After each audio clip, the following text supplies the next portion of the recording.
বহুদিন আগে পায়রার একটা দল খাবারের খোঁজে সবাই মিলে উড়ে যাচ্ছিল। সবকটা পায়রা অনেক উঁচুতে উড়ছিল, শুধুমাত্র একটা পায়রা অনেকটাই নিচে উড়ছিল। বেশ কিছু দূর যাওয়ার পর পায়রাদের সর্দার রাস্তা হারিয়ে ফেলল। মনে হচ্ছে আমরা রাস্তাটা ভুলে গেছি। যেই প্রদেশের দিকে আমরা যাচ্ছি সেখানকার চারিদিক সবুজ অরণ্যে ভরা, কিন্তু এখানে তো চারিদিকে ভয়ঙ্কর আকাল দেখা দিয়েছে। এখন কি হবে সর্দার? আমরা তো খিদে প্রায় মরতে বসেছি, আর আমাদের ওড়ার ক্ষমতাও ধীরে ধীরে শেষ হয়ে যাচ্ছে। আমরা যদি এক্ষুনি খাবার না পাই তাহলে আমরা উঠতেও পারবো না। ঘাবড়িও না বন্ধুরা, একটু ধৈর্য ধরো। কঠিন সময়ে দুর্বল হয়ে পড়তে নেই, আমরা দানা নিশ্চয়ই পাবো। তখনই সবচেয়ে নিচে যে পায়রাটা উঠছিল ও একটা গাছের পাশে অনেক খাবার দেখতে পেল। ও আনন্দের সঙ্গে বলল, বন্ধুরা, আমি খাবার পেয়ে গেছি। এই দেখো, এখানে অনেক খাবার রয়েছে। এই খাবার দিয়ে আমাদের সকলের পেট ভরে যাবে। পায়রার দলটা নিচের দিকে নামতে লাগলো। তখন সর্দার ওদের থামিয়ে বলল, তাড়াহুড়ো করো না বন্ধুরা, আমাদের নিচে যাবার আগে একবার পরীক্ষা নিরীক্ষা করে দেখে নিতে হবে। কেমন পরীক্ষা নিরীক্ষা সর্দার? বন্ধুরা, একবার ভাবো তো, এই প্রদেশে আকাল পড়েছে, গাছপালা সব শুকিয়ে গেছে, আর এখানে এই গাছের তলায় এতগুলো দানা পড়ে রয়েছে। কোথা থেকে এলো এত দানা? নিশ্চয়ই আমাদের ধরার জন্য কেউ ফাঁদ পেতে রেখেছে। খিদের জ্বালায় কষ্ট পাওয়া পায়রাগুলো সর্দারের কথা শুনল না, আর খাবার খাওয়ার জন্যে নেমে পড়ল আর খাবার খাওয়া শুরু করলো। কিন্তু সর্দার পায়রা নামলো না। সব কটা পায়রা জালে আটকে গেল। সব কটা পায়রা জালে আটকে গিয়ে পস্তাতে লাগলো। গাছের ওপর দিয়ে উড়ে বেড়ানো সর্দার পায়রার তার বন্ধুদের জন্য চিন্তা হতে লাগলো। আমাদের বাঁচান সর্দার, আমাদের বাঁচান, আমরা সবাই জালে আটকে পড়েছি। তখনই সর্দার পায়রা দেখতে পেল দূর থেকে আসছে সেই শিকারী, যে ওই পায়রাদের ধরার জন্য জাল বিছিয়েছিল। বন্ধুরা, শিকারী এসে গেছে। সর্দার পায়রার কথা শুনে সব পায়রারা চিন্তায় পড়ে গেল। একটা পায়রা তো কাঁদতেই শুরু করে দিল।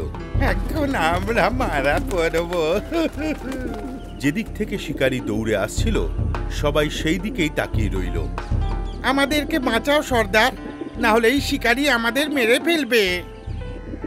খিদের জ্বালায় আমাদের মাথা কাজ করেনি সর্দার। আমরা আপনার কথা না মেনে খুব ভুল করেছি। বন্ধুরা, তোমরা কেউ ভয় পেও না, যেমন আমি বলছি তেমনটা করো। দুর্বল হয়ে পড়লে সহজ কাজও কঠিন হয়ে পড়ে। সব কটা পায়রা মন দিয়ে সর্দার পায়রার কথা শুনতে লাগলো। বন্ধুরা, বিপত্তির সময়ে সাহসের সঙ্গে কাজ করা উচিত। একতায় অনেক শক্তি থাকে। একজোট হয়ে বড় বড় বিপত্তির সঙ্গে মোকাবিলা করা যায়।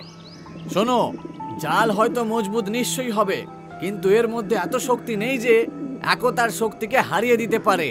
আমরা যদি আমাদের সব শক্তিকে একসাথে করি তাহলে আমরা মৃত্যুর মুখ থেকে বেঁচে ফিরতে পারি। কি করে? তোমরা সবাই জালটাকে ঠোঁট দিয়ে চেপে ধরো, আর আমি যখন ফুর বলবো তখনই তোমরা তোমাদের সব শক্তি দিয়ে উড়ে যেও। তখনই ওই শিকারীকে দেখা গেল যে জাল পেতেছিল। ওর হাতে একটা মোটা লাঠিও ছিল। জালে পায়রাগুলোকে আটকে থাকতে দেখে ও খুবই খুশি হলো। হাতে লাঠি নিয়ে ও জালের দিকে এগিয়ে গেল। তখনই উপরে উঠতে থাকা সর্দার বলল, শিকারী এসে গেছে, তোমরা এবার তৈরি হয়ে যাও। জালটা ঠোঁটে করে নিয়ে সব কটা পায়রা একসাথে জোর লাগালো আর জাল সমেত ওপরে উড়ে গেল। পায়রাগুলোকে জাল সমেত উঠতে দেখে শিকারী আশ্চর্য হয়ে গেল আর জালের পেছনে দৌড়তে লাগলো। পায়রাদের সর্দার শিকারীকে জালের পেছনে দৌড়তে দেখল। সর্দার জানতো যে এই পায়রাগুলো অনেকক্ষণ ধরে জাল নিয়ে উঠতে পারবে না। ও বলল, বন্ধুরা, ভয় পেও না, তোমরা আমার পিছে পিছে ওই পাহাড়ের দিকে চলো।